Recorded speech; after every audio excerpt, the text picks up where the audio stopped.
ప్రతి ఉదయం యేసుతో ఆశీర్వాదముల సమయం.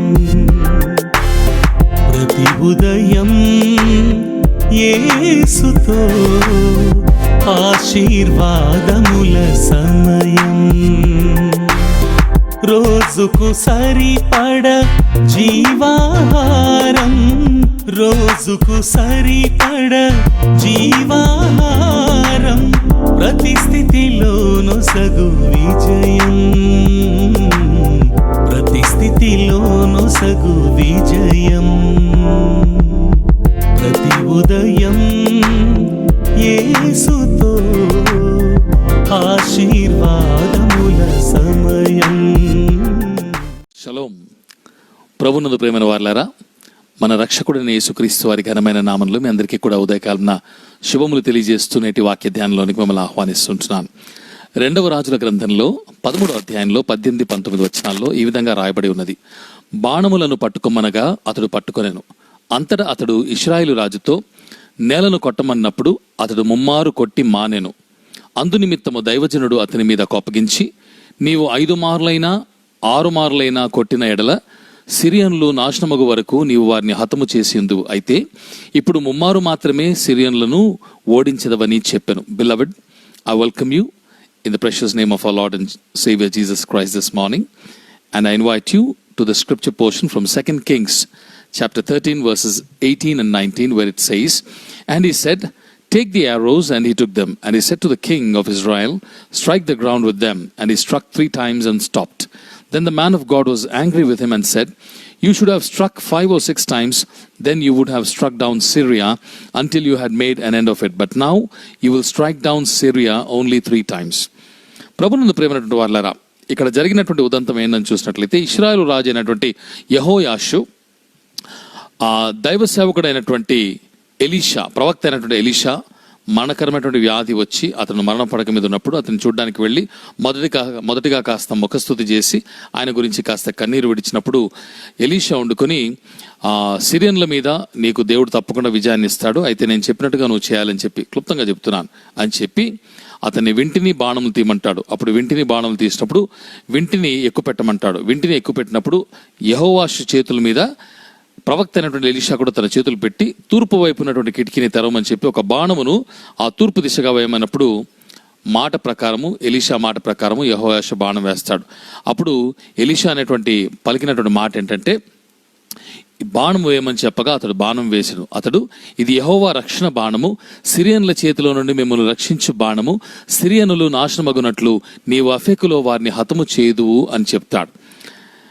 ఆ విధంగా చెప్పిన తర్వాత క్లియర్గా, చాలా స్పష్టంగా అతనికి కొన్ని ఆజ్ఞలు ఇస్తాడు. అదేంటంటే, నువ్వు బాణములను తీసుకొని నేల మీద కొట్టమని చెప్పినప్పుడు అతను తీసుకొని కేవలం 3 మార్లు మాత్రమే కొట్టి ఆగిపోతాడు. అప్పుడు ఎలీషా యొక్క కోపం రగులుకొని, ఎందుకు 3 మార్లు మాత్రమే నువ్వు కొట్టావు? నేను ఆపమనేంత వరకు నువ్వు కొట్టవలసింది, ఇప్పుడు నేను చెప్పినట్టు నువ్వు చేయకుండా 3 మార్లు మాత్రమే కొట్టి ఆపావు కనుక సిరియన్లను కేవలం 3 మార్లు మాత్రమే నీవు ఓడిస్తావు అని చెప్పినట్టుగా చూస్తాం. Beloved, we see that in the background of these verses, I would like to tell you that the king of Israel, Joash, visits prophet Elisha, who's on the deathbed with serious illness, and after puffing him up a little bit and after shedding some crocodile tears, he tells him that he is now prepared to take on Syria in the war. And Elisha understands that Joash has come to seek his help and divine blessings. Therefore he says, draw your bow and arrows, and so he draws his bow and arrows. And then he says, open the window to the eastward, and Joash obliges and opens the window to the eastward. Then he says, throw an arrow in that direction. Joash also obliges and throws an arrow in that direction. Then Elisha tells King Joash that the Lord's arrow of victory, the arrow of victory over Syria, for you shall fight the Syrians in Aphek until you have made an end of them. The arrow that was shot is the Lord's arrow of victory. That's what he says. Thereafter he says, take the remaining arrows and strike them on the ground. Then he takes the arrows and strikes them, but then he stops after striking just 3 times. Elisha is angry and upset. He said, why did you stop? I did not ask you to stop. You should have continued until I asked you to stop. Because you now disobeyed my commandment and you struck the ground only thrice, you will defeat the Syrians only 3 times. ప్రభునందు ప్రేమైన వారలారా, అనేక మార్లు దైవజనులు మనకు బోధించేటువంటి మాటలు పరిశుద్ధాత్మ చేత ప్రేరేపించబడి దేవుడు ఏం పలకమంటాడో ఆ మాటలు చెబుతారు. ఆ మాటలు మనం విని కేవలం వినువారమై ఉన్నట్లయితే అది మనకు నిష్ప్రయోజనం. కానీ ఆ మాటల ప్రకారం చేసినప్పుడు మన జీవితంలో ఆ వాక్యాన్ని బట్టి ఫలితములు అనుభవించే వారంగా ఉంటాం. ఇక్కడ కూడా యెహోయాషు అనేటువంటి రాజు ఆ బాణములు తీసుకొని నేలను కొట్టమని అతను చెప్పినప్పుడు అతను ఆపమనేంత వరకు కూడా కొట్టుతూ ఉండవలసింది. అయితే ఆ విధంగా చేయకుండా కేవలం 3 మార్లు మాత్రమే కొట్టి ఆగిపోయినప్పుడు అతనికి కలిగినటువంటి దుష్పరిణామం ఏంటంటే, నీవు 3 మార్లు మాత్రమే కొట్టి ఆపివేశావు కనుక సిరియన్ల మీద కేవలం 3 మార్లు మాత్రమే నీవు జయిస్తావు అని ప్రవక్త చెప్పినట్టుగా చూస్తాం. Many times beloved in the lord, men of God led by the Holy Spirit prepare themselves to preach the word of God as led by the Holy Spirit. And when they preach, we are not just supposed to be hearers of the word, but we are supposed to act according to the word. Only then can we see the result of the word in our lives. Now here Joash actually did not listen to the prophet clearly. When he was asked to strike the ground with the arrows, he struck just 3 times and thereafter stopped. Because of that, now he can defeat the Syrians only 3 times. Now that was his own doing.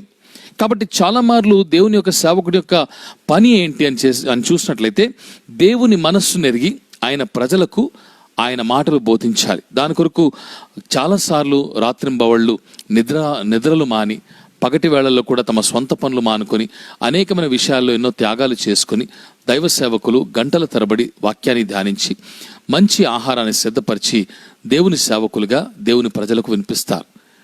కాబట్టి ఆషామాషిగా వాటిని తీసుకోకూడదు. వాక్యానుసారంగా చేసినప్పుడు మన జీవితంలో విజయం కలుగుతుంది. ఇక్కడ కూడా అలాంటి పరిస్థితి ఒకటి చూసాం. అందుకే 2వ తిమోతిలో 4వ అధ్యాయంలో 2వ వచనం చూసినప్పుడు in 2 Timothy chapter 4 verse 2 we see that Paul writes to Timothy saying, Timothy యవనస్తుడైన తిమోతికి పౌలు రాస్తూ అంటాడు, వాక్యమును ప్రకటించుము, సమయమందును అసమయమందును ప్రయాసపడుము, సంపూర్ణమైన దీర్ఘశాంతముతో ఉపదేశించచ్చు, ఖండించుము, గద్దించుము, బుద్ధి చెప్పుము అనేటువంటి మాటలు చెప్పినట్టుగా చూస్తాం. we see in chapter 4 verse 2 of 2 Timothy, preach the word, be ready in season and out of season, reprove, rebuke and exhort with complete patience and teaching.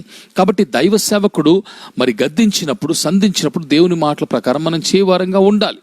ఆయన మాటలు వినువారంగా ఉండాలి. ఎందుకంటే దేవుని వాక్యము ఖండించడానికి, గద్దించడానికి, బుద్ధి చెప్పడానికి అనేటువంటి మాటలు మనం చూస్తున్నాం. కాబట్టి అధికారంతో సేవకుడు బోధిస్తాడు. కొన్నిసార్లు కొంతమందికి అది నచ్చదు. నిత్యము కూడా ఆశీర్వాదకరమైన మాటలు, మెత్తని మాటలు, దుఃఖాన్ని రేపే మాటలు, ఆదరణ కలిగించేటువంటి మాటలు వినాలని ఆశపడతారు. కానీ ఖండించి బుద్ధి చెప్పేటువంటి మాటలు చాలా మందికి ఇష్టం ఉండదు. కనుక వాటి ప్రకారం చేయడానికి కూడా ఇష్టపడేటువంటి వారు car. Many times we do not like when preachers preach word that rebukes us or reproves us or exhorts us. They would like to listen to cajoling words, comforting words that bring tears to our eyes and touch our hearts. Such words can only lead us nowhere. But God's word, when it comes with authority, has the potential to change our lives.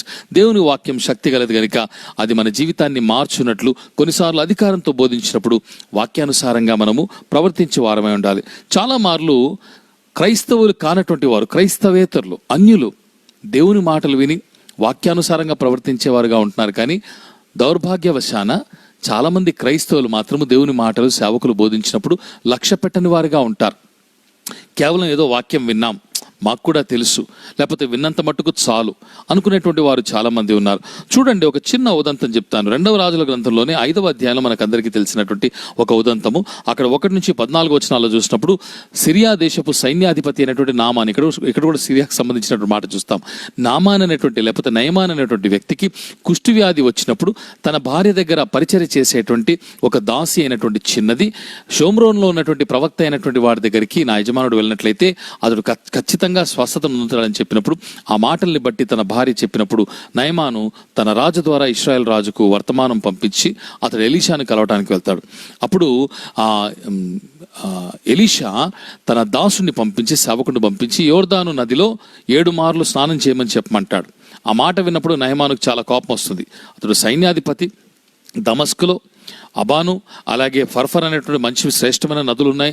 ఇశ్రాయేలు నదుల కంటే అవి శ్రేష్టమైనవి కావా? అటువంటిది నేను ఈ నదిలో వచ్చి స్నానం చేయటం ఏంటి?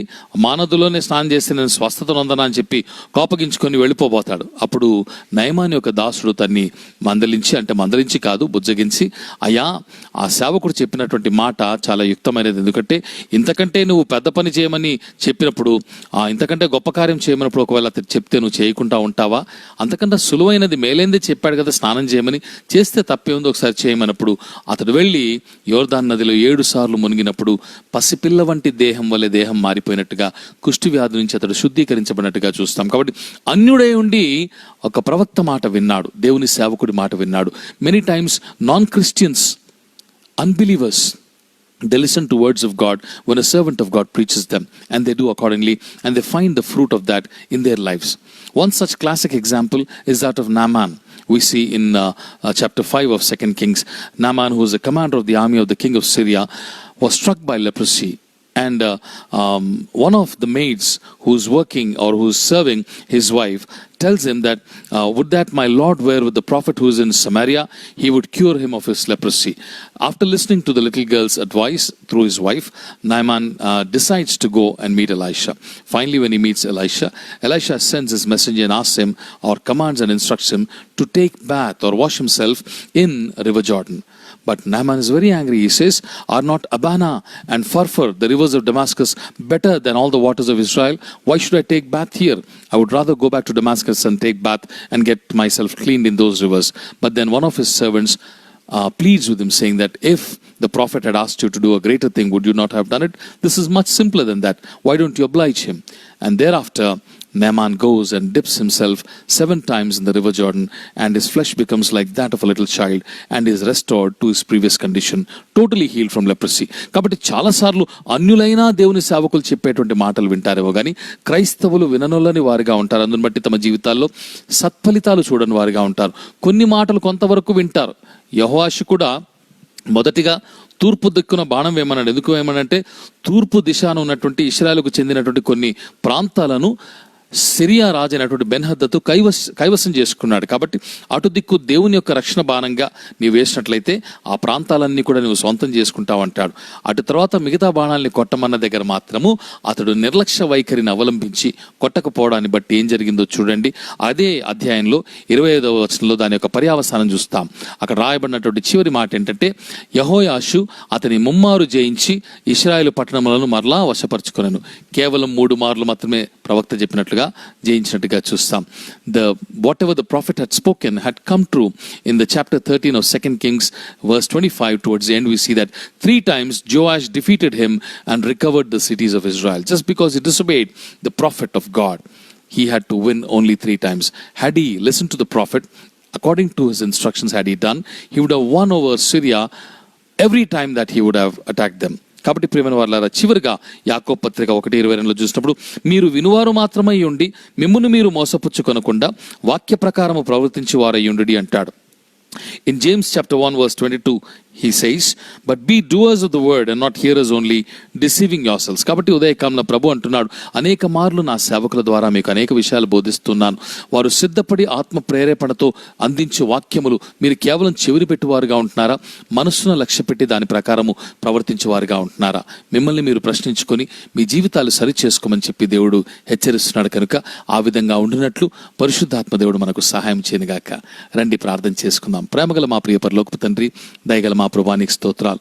అయ్యా, యెహోయాషు చేసినటువంటి పని, నిర్లక్ష్య వైఖరి తనకి ఏ విధంగా నా తండ్రి మరి కీడు తలపెట్టిందో, పొందవలసినటువంటి మేలు పూర్తిగా పొందకుండా కొద్దిగా మాత్రమే పొందుకోవటానికి ఏ విధంగా నా తండ్రి అది కారణమైందో మా ఎదుట ఉంచావు. నీకు స్తోత్రాలు. దేవుని మాటలు, జీవం గల మాటలు తన సేవకుల ద్వారా మాకు వినిపించినప్పుడు నాయన, మేము వాక్యానుసారంగా వినువారు మాత్రమే ఉండి మమ్మల్ని మేము మోసపుచ్చుకొనక నా తండ్రి మేము వాక్యానుసారంగా జీవించేవారమై ఉన్నట్లయితే అది మాకు ప్రయోజనకరము అని జ్ఞాపకం చేశావు. కనుక నా తండ్రి అనేక మార్లు దేవుని మాటలు వినిపించబడినప్పుడు నీ బిడ్డలు నా తండ్రి వాటి ప్రకారంగా జీవించినట్లు పరిశుద్ధాత్మ ద్వారా సహాయం చేసి తద్వారా నాయన ఫలభరితమైన జీవితాలు మేము ఆనందించుటకు సహాయం చేయమని మా రక్షకుడు మా ప్రభువైన యేసు నామమున ప్రార్థన చేసి స్తుతించడిగి పొందినాము తండ్రి. ఆమెన్.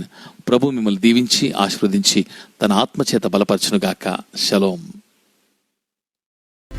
ప్రతి ఉదయం యేసుతో ఆశీర్వాదముల సమయం.